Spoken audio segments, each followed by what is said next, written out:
역사의 한 페이지를 만들었습니다. 그래서 역사 교수님을 모시고 말씀을 듣겠습니다. 한신대학교 김주정 교수님을 모시겠습니다.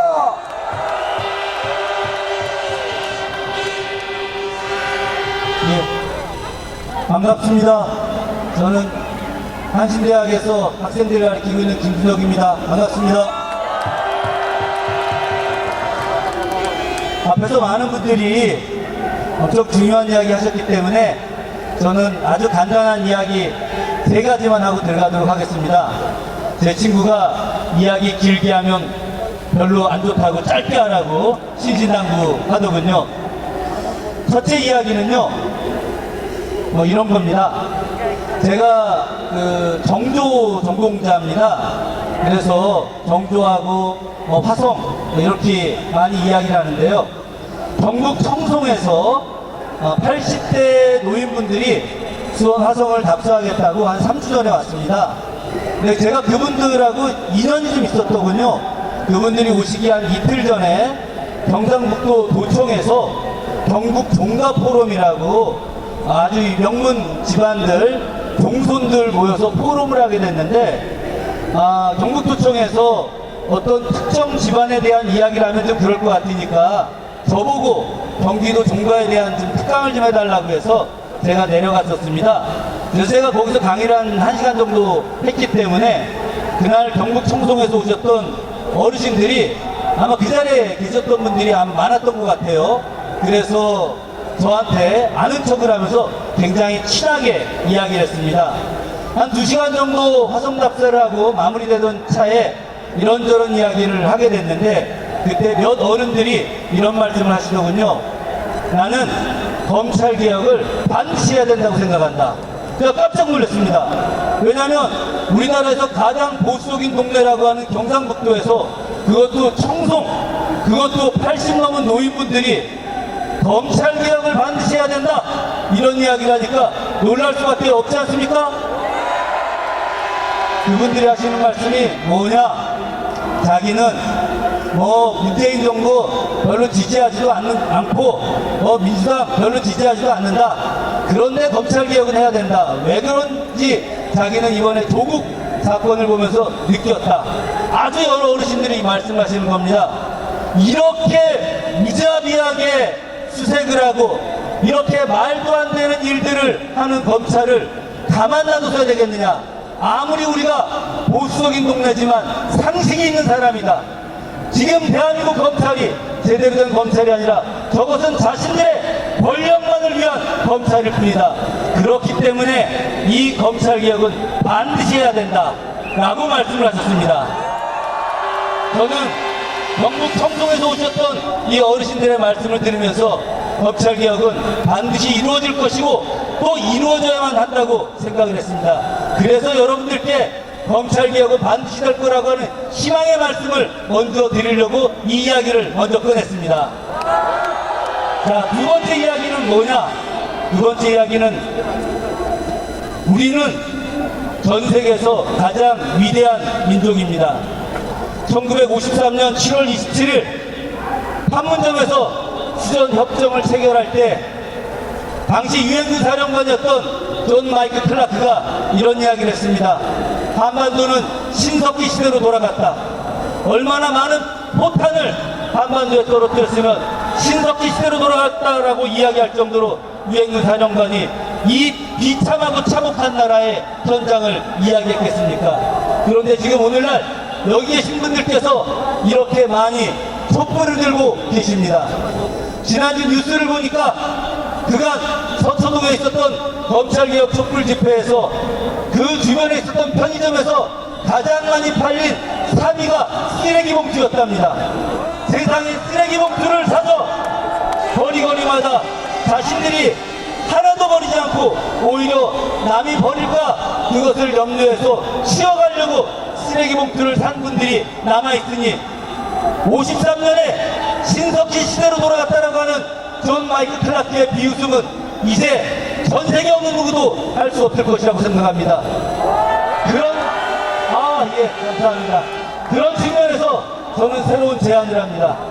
우리는 이미 100년 전 1919년에 3.1 만세 혁명을 일으키고 그리고 그 결과로 대한민국 임시정부를 수립했습니다. 그 임시정부는 민주공화제를 천명한다고 헌법 1조에 명확하게 이야기하고 있습니다. 그 헌법 1조에 명확하게 이야기한 민주공화제는 더 이상 왕정을 하지 않고 바로 우리 스스로가 우리의 지도자를 뽑아내는 대의제 민주주의를 하는 것으로 이야기되고 있습니다. 그래서 우리는 삼권 분립을 명확하게 하고 있습니다. 입법부도 우리가 뽑고 행정부도 우리가 뽑고 사법부는 어떻게 되고 있습니까? 사법부는 행정부의 대통령이 임명한 것처럼 보이지만 그러나 거의 독자적으로 무소불위의 권한을 갖고 있습니다. 그래서 우리가 검찰 개혁을 하자는 것이고 그래서 우리가 공수처를 설치하자는 것입니다. 그러나 이제 이것만 갖고도 안 됩니다. 이제 선출되지 않는 권력이 자신들이 최고의 권력이라고 나서서 가난하고 힘없는 백성들을 착취하고 탄압하는 일들이 있어서는 안 됩니다. 그래서 이제는 공수처 설치만이 아니라 그 이후에 바로 사법부의 모든 권력들이 이제 국민들에 의해서 선출되는 권력으로 만들어서 민주주의를 이야기하고 민족 통일을 이야기하고 평화를 이야기하지 않는 그런 사람이라면 절대 뽑아서는 안 되는 것이고 민주주의와 평화와 자주적 통일을 원하는 그런 사람, 그런 정신을 갖고 있는 사람만이 우리가 사법부의 수장으로서 선출된 권력을 주고 그러하여금 민주주의를 지켜나갈 수 있게 해야 된다고 저는 생각합니다. 이것이 바로 제가 여러분께 드리고 싶은 두 번째입니다. 세 번째는 중요한 이야기고 여러분들이 함께 해야 될 거라고 생각합니다. 돌아가신 신영복 교수님께서 이런 말씀을 되게 하신 적이 있었습니다. 이명박 정부 시절에 우리가 새로운 나라를 또 한 번 만들어 보겠다고 해서 제가 수원 살고 있는데 수원에서 신영복 선생님을 모셨습니다. 선생님께서 이런 말씀을 하셨습니다.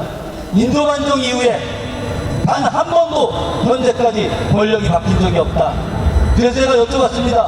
아니 선생님, 김대중 정부도 있었고 노무현 정부도 있었는데 어떻게 권력이 바뀌지 않았습니까? 라고 했더니 선생님께서 권력은 바뀌지 않았다. 인도반정 이후에 서인 정권이 노론 정권으로, 노론이 친일파로, 친일파가 다시 친일파로 바뀌고 그 정권이 지금까지 가고 있다. 단지 김대중 정부와 노무현 정부는 행정부의 권력만을 일부 가졌을 뿐이지 모든 권력은 다 인도반정 이후에 그 권력들이 오늘날까지 갖고 있는 것이다. 그 권력의 중추가 바로 누구냐? 바로 검찰인 것입니다. 정조가 당시 사원부 관리들이 얼마나 못된 짓을 많이 했는지 그들을 통제하기 위해서 금율전칙이라고 하는 법을 새로 제정을 하고 한마디 하셨습니다. 형벌, 죄를 주는 것은 정치의 보조수단이다 라고 이야기했는데 지금 거꾸로 검찰은 정치의 보조수단이 아니라 바로 정치를 뛰어넘어서 자기들이 권력을 독점하려고 하고 있습니다. 이명박 정부 시절이 가장 쿨했다고 당당하게 이야기하는 윤석열 검찰총장의 모습을 보면서 저는 이들이 진짜 어느 권력도 행정부, 입법부, 이들 권력도 무시한 채 자신들의 권력이 최고의 권력이라고 생각하고 있는 거라고 생각합니다. 결국 인도반정 이후에 가졌던 이 권력들을 새롭게 바꿀 수 있는 것들, 검찰 개혁을 통해서 이제 정말 사대하는 권력이 아니라 자주적인 권력, 그로 인해서 평화 통일을 만들어내고 남북 화해를 이루고 새로운 시대를 이끌어 나가는 그런 자주적 국가를 만들어야 됩니다. 자주적 국가를 만드는 가장 기본이 바로 검찰 개혁인 것입니다. 바로 여기 있는 여러분들과 함께 그런 자주적 국가를 만들기 위해서 검찰 개혁을 반드시 이뤄내고 공수처를 설치해야 될 거라고 생각합니다. 여러분 감사합니다. 네, 고맙습니다. 가슴이